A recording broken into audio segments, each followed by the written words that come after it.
गजवाए हिंद नाम के WhatsApp group में अलग अलग देशों में जिहादी मानसिकता के लोग जुड़े हुए थे। एजेंसियों के लिए अब यह जानना जरूरी है कि भारत में गजवाए हिंद के कितने जिहादी छुपे बैठे हैं और यह भी कि देश विरोधी दो संगठन पीएफआई और एसडीपीआई किस स्तर की साजिशें रच रहे हैं।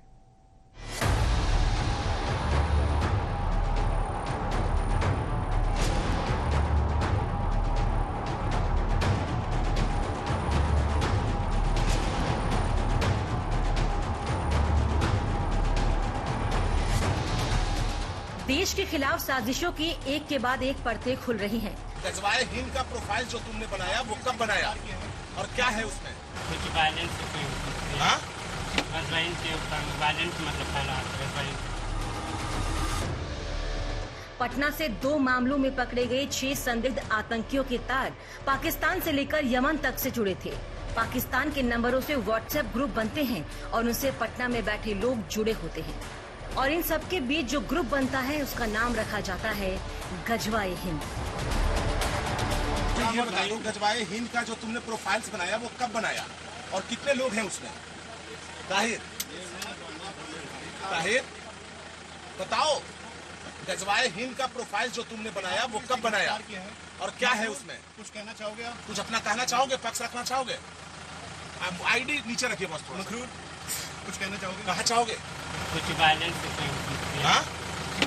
के ऊपर वायलेंस मतलब फैला। आखिर क्या है गजवाए हिंद और देश के दुश्मनों ने ये नाम ही क्यों रखा? हम आपको इसका मतलब और इरादे बताते हैं। गजवा का मतलब होता है युद्ध और गजवाए हिंद का मतलब होता है भारत के खिलाफ युद्ध। जब इस्लाम को भारत में फैलाने की कोशिश की गई थी तब इसके लिए गजवाए हिंद शब्द का प्रयोग किया गया था और आज भी भारत के खिलाफ जंग में इस शब्द का जोर शोर से इस्तेमाल किया जाता है।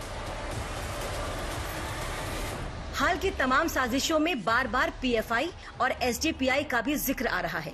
फुलवारी शरीफ से पकड़े गए संदिग्ध आतंकी भी एसडीपीआई के दफ्तर चला रहे थे और इस संगठन में युवाओं की भर्ती कर रहे थे। बार बार भारत के खिलाफ साजिश के मामले में सिमी से लेकर पीएफआई और एसडीपीआई जैसे संगठनों के नाम सामने आ रहे हैं। हम आपको इन देश विरोधी संगठनों के बारे में भी बताते हैं। पीएफआई को 2007 में बनाया गया। 3 मुस्लिम संगठनों को मिलकर पीएफआई बना। ये तीनों संगठन दक्षिण भारत के थे। सिमी पर बैन के बाद ये संगठन बना था। पीएफआई अपने सदस्यों का रिकॉर्ड नहीं रखता। इसके सदस्यों को पकड़ना मुश्किल हो जाता है। 2009 में पीएफआई से ही एसडीपीआई बना। इसको पीएफआई राजनीतिक विंग माना जाता है। अब इन जहरीले संगठनों को लेकर सियासत भी हो रही है